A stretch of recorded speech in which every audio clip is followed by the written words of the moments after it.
You all right? I'm not so bad, you know me. Yes. I'm Yes. always Cheerful. yeah. Can't help it when you've got a government like this. What else are you going to do? Cry? Yeah. Who wouldn't be happy with yeah, this fracking government that we've got? Well, I'm looking forward to the earthquakes, to be perfectly honest with you, because I think it'll be like one of those 1950s shake yourself thin machines. Yeah. Um, I mean, I don't need that. I ran 10K in under 55 minutes this morning. So Ooh, yeah. nice. Yeah, I was kind of pleased with myself. Yeah. Yeah, Yeah. Bit tired after it, but yeah. yeah. I haven't got anything braggy this week. Uh, No, that's not even braggy. I mean, I've had to sit down for the rest of the day after I did that. I just couldn't move. Yeah, well, really, really stupid of me. these are these things you do. These are this is Yeah, what happens when you decide to go to a gym. Though I did have a funny one today, actually, because I started my university journey when pandemic, yeah. if I could possibly use English. The I never had a freshers, so there was freshers going on today at the university, and we go through, and as you know, they've got tables for everything to try and get students to go to them, and there's a couple of gyms there, advertising their wares. And Yeah. there was one of them where they had these leaflets, and I said, "Okay, I'll take a leaflet," because he tried hard to get me to take a leaflet. So I said, "Okay, I'll take a leaflet," and he went to pick the leaflet off, and then the whole bundle came with it. And so my first thought was, "I know it's a good gym, but is it really that good?" Right? And then he laughed, and then there's a plastic band around it, and it took him a couple of minutes to get this plastic band off. And I'm like, "Well, obviously your strength training's working." Yeah, that's So yeah. Do you want me to tell you the horrible things that have happened to me this week? go on. I was teaching a class. First time I was with this class, and one of the students came up to me after the class and said, "You used to teach my mother."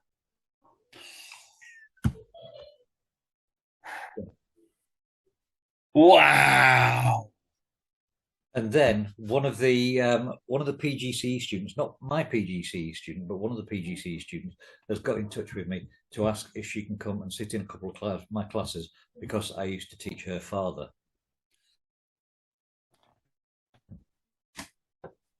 What I love is you're not that much older than me. That's Yeah, what makes this really funny. and I've only been doing this half a fucking hour as well. And That's, yeah, that's what I mean. You were about my age when you started the journey, were you not? yeah, yeah, somewhere around there. Yeah, Yeah. So that's just for the listener. That's just turned 50, right? yeah, So the length of time you've actually been doing this, I mean, your career has been, beautifully speedy, probably as good as your running 10K, actually. yeah, and it's caused just as many pains in my ankle. So to have been teaching generations now, it's quite impressive. A couple of years ago, I had a student go through who I knew that student, and I remember teaching their father, and I just thought, oh well, that's an anomaly, that's a one-off, and then bang bang, two in the same week. It's just it can't be happening. Yeah, Well, as I've heard recently, Yuri Geller's advice for that, and I'm still working on getting Yuri Geller. Watch this space, but Yuri Geller's advice for that is own it. yeah, Whatever happens, own it. yeah. Yeah. Sound advice.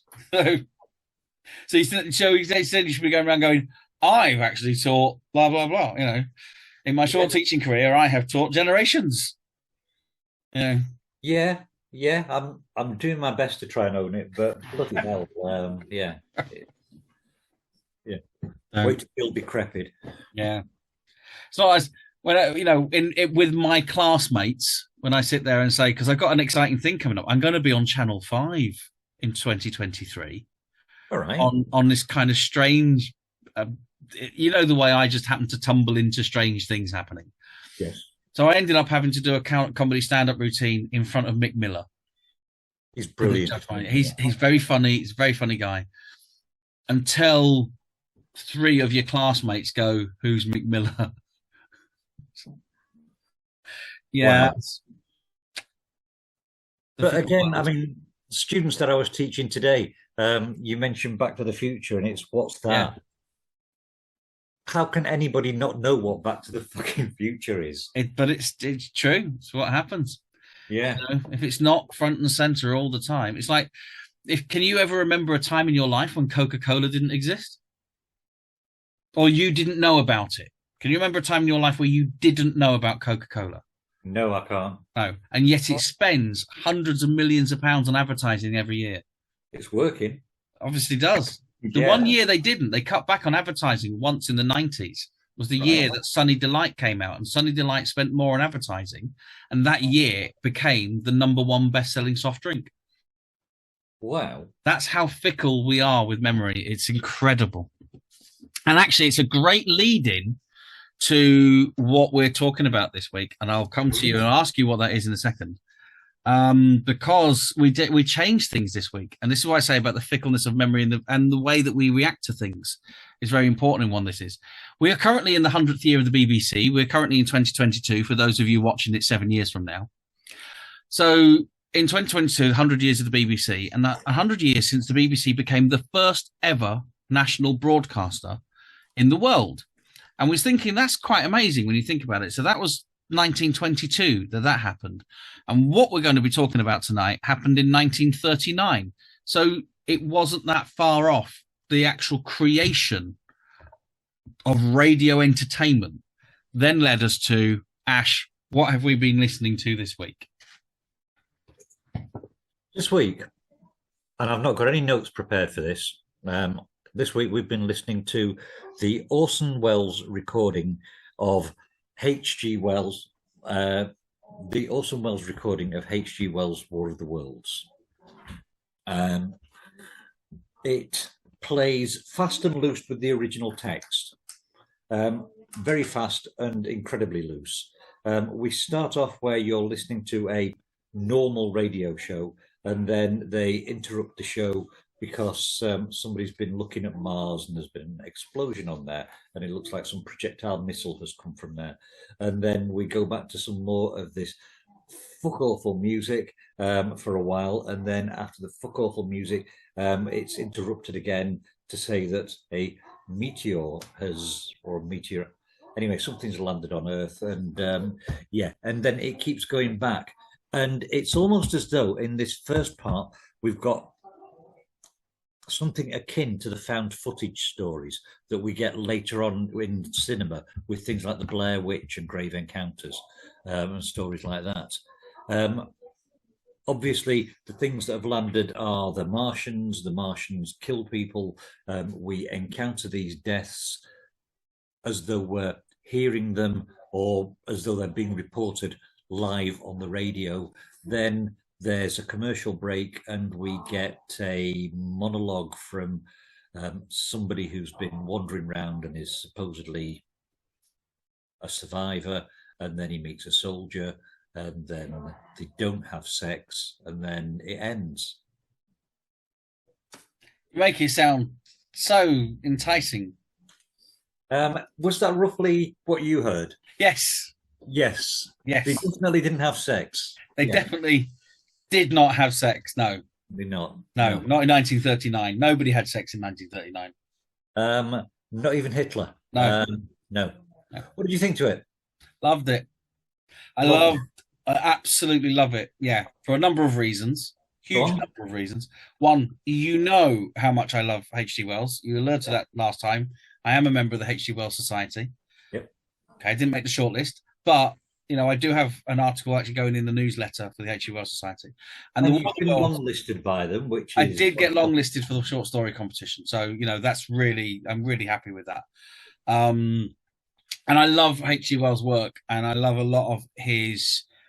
I don't like his eugenics. You know, there are problematics in his politics, but a lot of his writing and his science fiction writing, I really do like the way that he does things and some of his ideas going forward. And The War of the Worlds is one of my favorite books in the way that the story is told. And I think that this adaptation just took something, and again, let's look at the numbers. War of the Worlds, 1898. This is now 1939. You're talking 40 years in this adaptation and 40 years of technology change from a time without radio to a time with radio. And when the story of how it became adapted onto radio is really quite amazing. But I think the way that they did it was so in tune with the style of the book. And that's where they're playing fast and loose with it. The story was there, but the book is written by a journalist, effectively, an unnamed narrator. So to actually take it into this new modern style of reporting the news, I thought was genius. I thought it was absolutely genius for its time. It has massive cultural, ramifications of what it represents and what happened in America when it happened.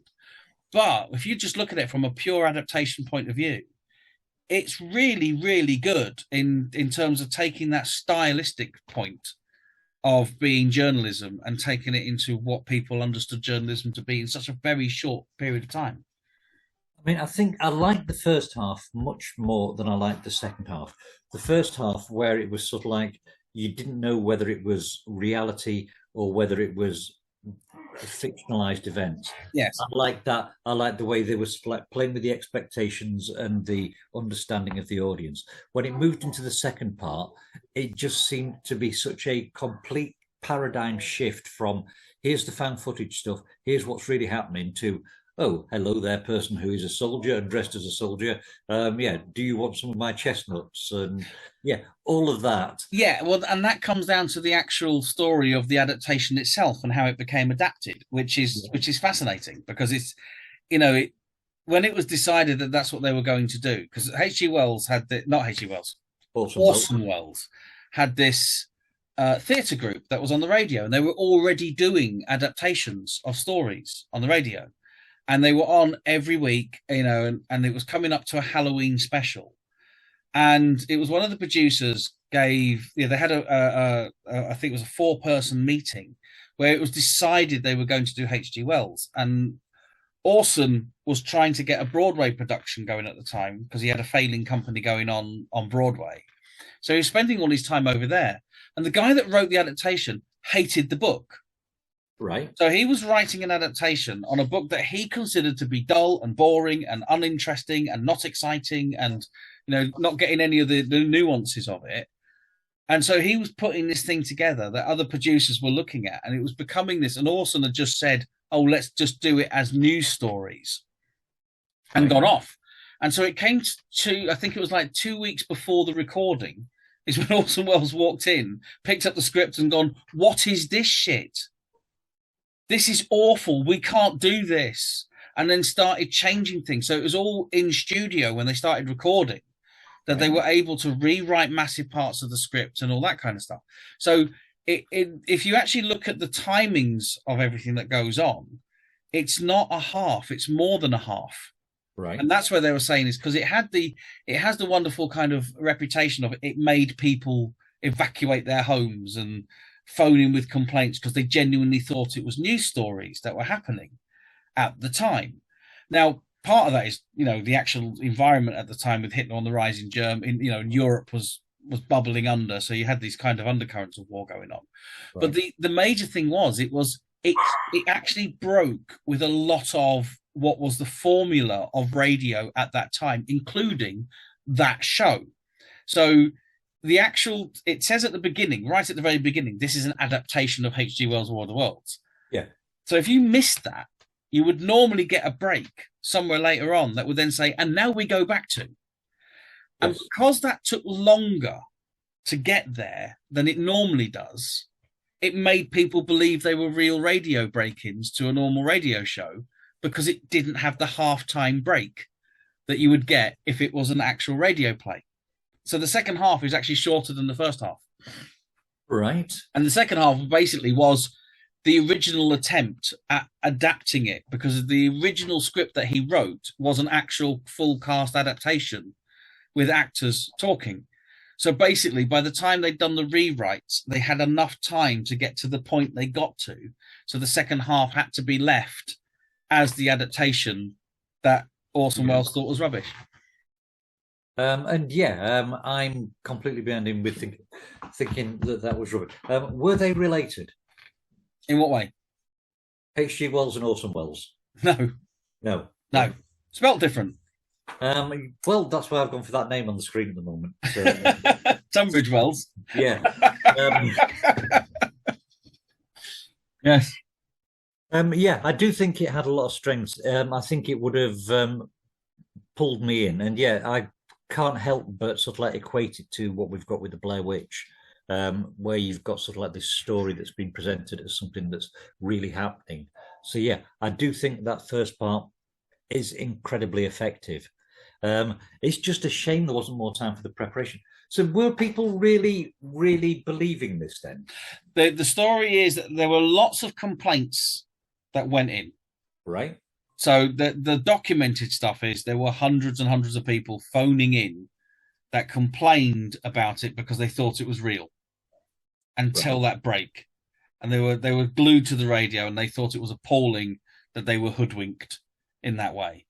The story goes that there were some families that did actually go and pack up the kids and start trying to leave because they thought the Martians had landed. And there are stories that apparently it had invoked suicide in a couple of people. But as whether or not this is true, there is no actual documented evidence that I've seen to back that.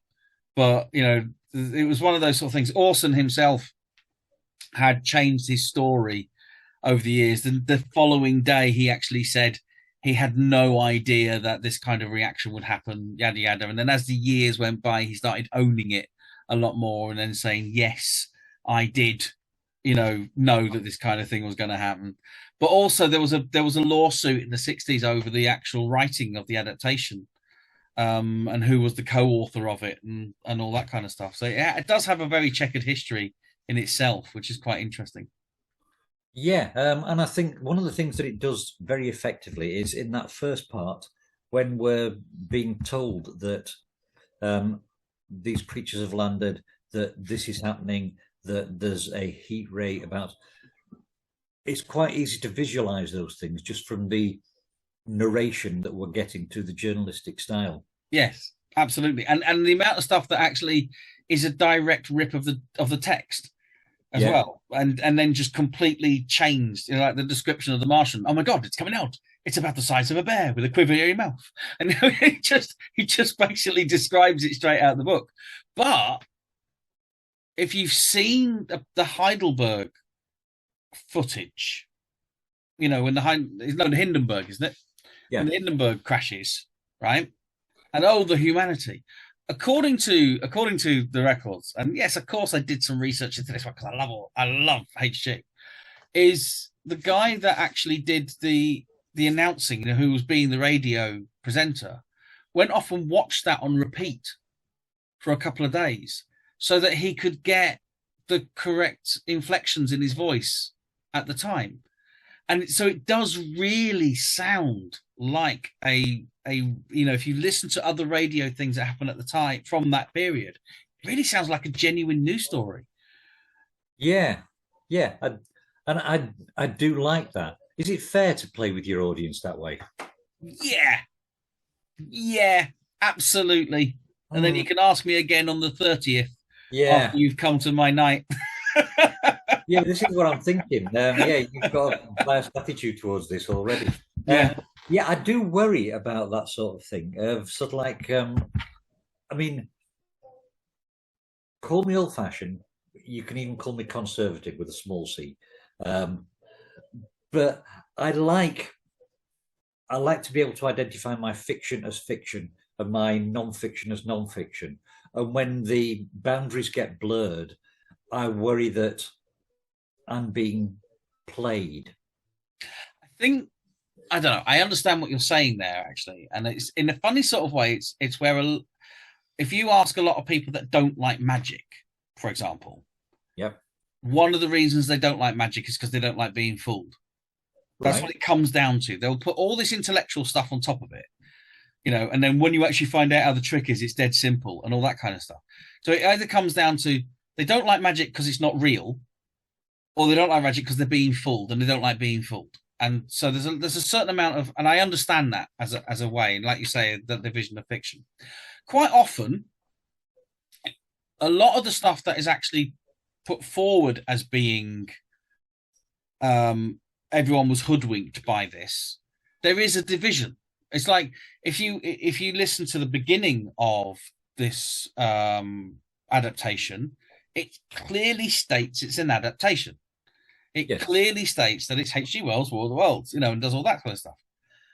If you watch Ghostwatch from the 1990s, which had a massive amount of complaints, huge numbers of complaints, to the point when it wasn't even released on video for years because they were worried about people complaining about it again. But that actually starts off right at the very beginning, telling you it's a BBC drama. Yeah. So it's the classic case of, I mean, I'm not going to say everything has to come down to the reader, because like we all do it. If you phone somewhere up, I mean, I used to do this all the time when I used to work in retail. I used to pick up the phone and go, blah, blah, Norman Audio. And they go, is that Norman Audio? People don't hear the first bit. They don't engage initially. So the little bit at the beginning that says, and now a BBC drama of Ghostwatch. And most people are not engaging until they hear the word Ghostwatch. Yeah, I think that particular mental blip is being exploited here and in the Ghostwatch one. Yeah, absolutely. Yeah. I think we expect an awful lot from the format. We've got so many high expectations, so people can jerk us about with it. Mm-hmm. And yeah, again, to me, it feels slightly like cheating. I mean, I'd listened to this one. Well, I think I've listened to it 3 times this week now. And the first time I thought, yeah, that was actually kind of good. And the final time I was thinking, well, I'm not so won over by the way it concludes and the way it goes. I mean, your explanation there, I can sort of like see what's happened with it now. Yeah. But for a format, I still think the novel is far superior to what we've got there. Yeah, I'm not going to disagree with you in terms of superiority. What I think is amazing is you are looking at what you're looking at 15, 16 years, 17 years, aren't you? 17 years since the actual creation of radio as an entertainment. You then have this adaptation, and that's a really short period of time. To say you're going from that to that, and there's already been other adaptation before that. So you're talking 17 years from the creation, and within that creation, you have then got the creation of radio news, and in that you've also got the creation of radio plays. So you've got your listenership, and so in 17 years, you have got the build-up of this to then have this concept of the fake news story as a form of storytelling. In that way, and actually, if you released War of the Worlds, the trouble is, the War of the Worlds as a novel could never have been released as a series of news stories, and everybody think it was what was going on, because in the radio adaptation, the Martians take over the world in 40 minutes. Yes. Right. So it's a really condensed time zone where if you're trying to bring that over, you would have to. It was too big an event to be able to do that as a fake news story. But I mean, to be brutally honest with it, I'm still thinking about the way, because it's so new, and it was just a brand new way of telling a story. That's the thing I think about that particular broadcast. Could it have been done better? Yeah, if you think about it. If you think about its history of how it was done, yes, it could have been so much better and so much more effective. But it was almost like it's the first time. It was like a really strange idea to do that actually links back to the birth of the novel, if you think about it. If you think about things like Moll Flanders, for example, that was purported to be real, and she was a real person. And, granted, she'd be able to ride about 8 horses at the same time if she was real. But that's how the novel came about. So fiction really came about from trying to pretend to be reality. Yeah. You Yeah. know, even that Castle of Gonzo that we read did the same thing, didn't it? No, I've scrubbed that from my mind with brain. With War of the Worlds, I think the novel's good. I think this was okay. I think the Tom Cruise film, I got 10 minutes into it and then thought, if he's not going to die in this one, I really don't want to watch it. But I think when it reached its superior, the best War of the Worlds adaptation has to be the musical. Absolutely. Jeff Wayne's War of the Worlds. Yeah. The music, the visuals, everything about that is just so bloody striking. Yeah, and I actually, to be perfectly honest with you, I'm not that keen in seeing it on stage. Right. I don't want to see the actors. It's, to me, it's this audio experience that happens. But I always thought when the 100 years went past and they were doing an adaptation, it's like it's open book. Everyone can do an adaptation of War of the Worlds now. And I genuinely thought they need to make a Victorian version of it, you know, and actually but not necessarily make the whole musical, because you know me and musicals, I don't really mix. But Yeah. that Eve of the War music, if you had that whole opening speech, of the, just at the turn of the 19th century, human affairs were being watched by the timeless gulf of space. Yeah. And think of that as a trailer. If you just had the planet Earth there, and then you heard that monologue, and then dun dun dun, you'd cream your pants sitting in the cinema if that was a trailer. You really would. It's just so evocative, that music. Absolutely. And that's the bizarre thing. When we're looking at sort of like the potential reality for this, with the first half of the Orson Welles production, it's like this is really happening. This is potential. Yeah, this is occurring as we listen to it. Condensed down into sort of like 20 minutes of the opening part. But yeah, this is really, really happening. War of the Worlds, the musical.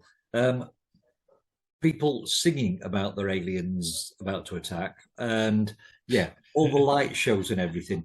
You can't get further away from reality, really, can you? No, it's very fantasy. Yeah, I mean, even the Tom Cruise film tries to make it seem as though there is some basis in reality, and yeah. Well, there's a missing one. You see, there's a missing link in all of this, and that's the 1957 film of the War of the Worlds. I think it's 1957. Let me just, if only I had a device. War of the Worlds 50s. Right. 1953. There you go. 1953. 1953, which was also, I will do the whole thing. Go on then. 1953. Why does it never give me what I want? All right, click on that one then. 1953 by Paramount Pictures, directed by Brian Heskin. Okay, now that's, again, when you look at things like adaptations and you see the way that certain adaptations take from various places. So you've got the story of War of the Worlds, end of the 19th century, and looking at that Victorian time. And then you got the Orson Welles adaptation, which woke America up to the book, The War of the Worlds. It didn't really sell very well in America until after that adaptation. And HG actually thanked Orson for his adaptation because it created so many more sales for him. Then you got the 1953, which again is 14 years after the radio adaptation. And that sets it in America and makes it set in the 50s and is more about the atomic bomb in a way. It's kind of like, it's more about being in the atomic age. So you've got these two adaptations either side of the atomic age that do feed off each other. Well, not feed off each other, but it feeds off both. The film 1953 feeds off both the novel and that Orson Welles adaptation. Right. There are things within that Orson Welles adaptation because it's the modern army and the way it describes the modern army fighting them that takes place in 1953. So the 1976, I think it came out, the Jeff Wayne's War of the Worlds. Yeah. Which wasn't a stage production to start with. He managed to get enough money to record the album with David Essex and all that kind of stuff, but didn't have enough money to put it to actually put it on stage. So it wasn't until many, many years later that we got the stage productions of it properly. But that went back to the original novel only. So that's why that was set in the Victorian times. It was an actual, it's like a stage production of the original novel itself. But the Tom Cruise movie took its lead from the Orson Welles and 1953 adaptations. So that's why, again, it became set in America. It turned him into a blue collar worker and, all that kind of stuff, but kept it there. So it's almost like there are now two versions in a way of War of the Worlds. There's the Americanization of War of the Worlds and the British War of the Worlds. The British is the novel and the Jeff Wayne. And I don't talk about that BBC adaptation that happened. I watched it. It's shit. Just dreadful. And then you got the American adaptation of it, which starts with the Orson Welles adaptation and goes through the 1953 film, which is classic sci-fi, and goes to the Tom Cruise film. So we've never had a proper adaptation of the novel on film. That's kind of disappointing, isn't it, really? You think over 100 years, we've never had a proper adaptation on film, set in Victorian England, and actually following the story of what a lot of people think is Wells, because he was a journalist and all that kind of stuff. So they often think that the unnamed narrator in the book is actually HG himself, talking about going through Surrey and all that kind of stuff.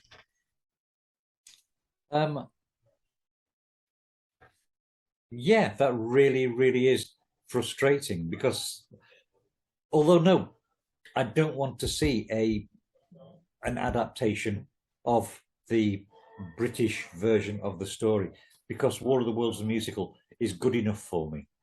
Yeah, absolutely. It's one of those things that if I was going to write an adaptation of War of the Worlds, one of the most important things for me would to be secure the rights of Eve of the War as the soundtrack to it. I don't necessarily need this thing, even though I walk around and I know, okay, War of the Worlds is a musical that I like. And I don't like that many of them. Yeah. And I walk around constantly going, no, Nathaniel, no. Because I just, for some reason, love it. I remember as a kid, I remember putting on the vinyl and sitting there with the book that came in the middle of the double face, looking at the artwork.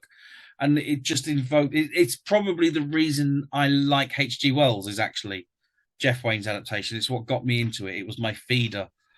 But I don't necessarily want to see all the other singing, on screen. I don't want to watch people break into song and all that kind of stuff. Yeah. But it has to have that feel to it. Because I think one of the things that the Jeff Wayne one did is not so much the songs, but the feel, the atmosphere he got with it, that Richard Burton voice. Yeah. It was absolutely on the money for the book. When I read the book, I was not disappointed with the book, which I could have quite easily been off Jeff Wayne's War of the Worlds. You could quite easily read it and go, hang on, there's a lot more words in this opening monologue. A little less singing again. But yeah, it's just great. I tell it would have to have that feel. It would have to tell the narrative that is told on that record in that order, the way that it does in the novel, and you still have the grandest moments of Thunderchild. And even I would even use the music as the music from Thunderchild without the singing, without the words, but still use that as the score. Because to me, I hear the music for Thunderchild and I'm gone. I'm there. I still have to go to the interactive experience in London. I've been to the bar. Right. They've got Jeff Wayne's War of the Worlds as an interactive experience in London where you climb through windows and actually go through a destroyed Victorian London, and you use VR headsets and all that kind of stuff. I mean, to go back to the point about how this story was laid out originally, it was laid out, as you say, as though a journalist had been writing this. So we've got it in the epistolatory form. Are there any other stories that you think could have been done in this semi-realistic way that we've got in epistolatory form? I mean, could Dracula be done in that way, as though it was realistic? And the funny sort of Dracula is, isn't it? Because it's written a lot in diary form. Yeah. And you're reading other people's diaries. Do you think we could produce something like that so that it seemed realistic? Yeah, well, I think Frankenstein you probably could. I think because you're talking about the scientist, aren't you? So you could probably take the idea of, again, because one of the things about it being realistic is bringing it into the modern world, isn't it? So you're making it right now. So you could actually do that whole kind of Apple launch type thing where there are scientists talking about this and having those news reports of this. There is going to be this big reveal, and have all the characters talking around it before the actual announcement. And then it comes out, and then you get the reveal of the creature, and it would be more in that James Whale type idea, I think, more than the actual original novel, which goes on with those adaptation ideas. But to actually present the idea that we have built a human being out of other human beings, and present that in a documentary. You'd probably have to do it through TV, but you could do it and make people think, shit, the fucking scientists have done that. They've actually gone and built a human. When you say James Whale, you mean James Whale, the director, rather than the fat prick right-wing DJ? Yeah, I only ever talk about the camp director of 1931 Frankenstein. I never talk about the used to be on Preston Radio. Yeah. Yeah. Odious bastard. No, stunned by that actually. So yeah, I think you could do it that way. Could you do it with Dracula? I think the trouble is it's the supernatural thing. Ghostwatch tried it. Ghostwatch did a great job at doing that. Yeah, actually, at catching people out. And actually, Inside Number 9 did it recently. They did an absolutely belting Halloween special where it was supposed to be live. And I will check that out. It's amazing. Yeah, you need to watch it. The one thing you won't get is when it was first broadcast, you won't get the tweets that they were sending. Right. And during the broadcast, as it was going on, both Sear Smith and can't remember his other name, Pemberton, were sending tweets from the set. Right. And it was just, I was reading it going on, and I was watching, and I had the biggest smile on my face because I knew the mechanic, and you know the writers, you know what's going on, you know the mechanic, and it was just beautifully done and absolutely delivered to aplomb. And so and that didn't have any warnings on it. It just said it's the Inside Number 9 Halloween special. That should be enough of a warning for all of us, really. You just instantly know it's bullshit in it. It's just going to go. But what a fantastic piece of writing!